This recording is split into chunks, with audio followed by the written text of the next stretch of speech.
ডিনারে রুটি হোক বা পরোটা, তার সাথে তড়কা আমরা অনেকেই পছন্দ করে থাকি। বাড়িতে অল্প সময়েই খুব সহজে বানিয়ে ফেলতে পারবে এই সুস্বাদু রেসিপি। হ্যালো এভরিওয়ান, আমার পেজে সকলকে স্বাগত জানাই। আজকে বানাবো এগ তড়কা। তো চলো রেসিপিটি শুরু করা যাক। এখানে আমি 1 কাপ মিক্স তড়কা ডাল নিয়েছি। এটিকে 3 থেকে 4 ঘন্টা ভিজিয়ে রেখেছিলাম। তারপর একটি কুকারে ডালের সাথে পরিমাণ মতো নুন, হলুদ আর কাশ্মীরি লঙ্কা মিশিয়ে 1 কাপ জল দিয়ে ঢাকনা বন্ধ করে মিডিয়াম ফ্লেমে 4টে সিটি দিয়ে নিয়েছিলাম।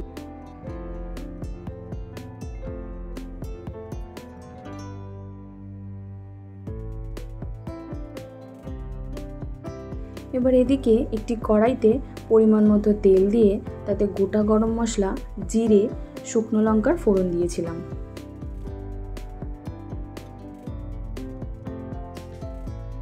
ভালোভাবে মিশিয়ে নিয়ে এবার এতে কুচি করা পেঁয়াজ অ্যাড করে বেশ কিছুক্ষণ ভালোভাবে নাড়াচাড়া করব, যতক্ষণ না পেঁয়াজে হালকা একটা বাদামি রং আসছে।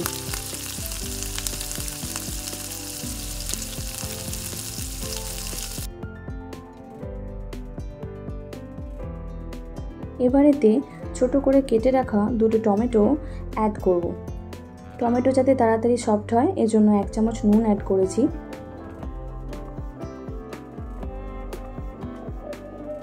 টমেটো ও পেঁয়াজ ভালো মতো ভাজা হয়ে এলে এতে 1 চামচ রসুন কুচি অ্যাড করেছি। রসুন একটু ভালো মতো ভাজা হয়ে গেলে এখানে 1 চামচ আদা বাটা অ্যাড করেছি।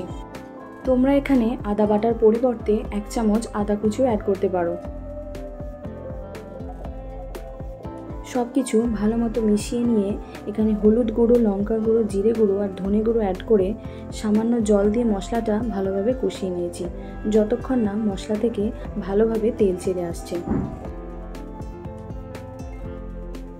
এবার ওই কড়াইতে সামান্য তেল দিয়ে নুন দিয়ে ফেটিয়ে রাখা 2টো ডিম ঝুড়ো ঝুড়ো করে ভেজে নেব।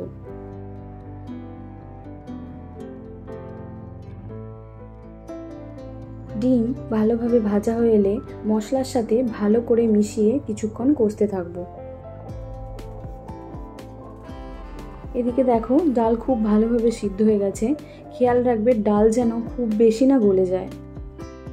এবার ডালটি মশলায় অ্যাড করে বেশ কিছুক্ষণ কষিয়ে নেব।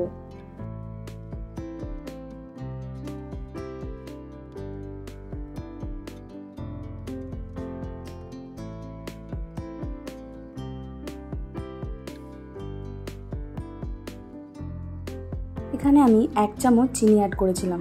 চিনিটা সম্পূর্ণ অপশনাল। এবার একটা তড়কা প্যানে সামান্য তেল দিয়ে তাতে একটা শুকনো লঙ্কা আর কসুরি মেথি সামান্য ভেজে ওপর থেকে ছড়িয়ে দেব।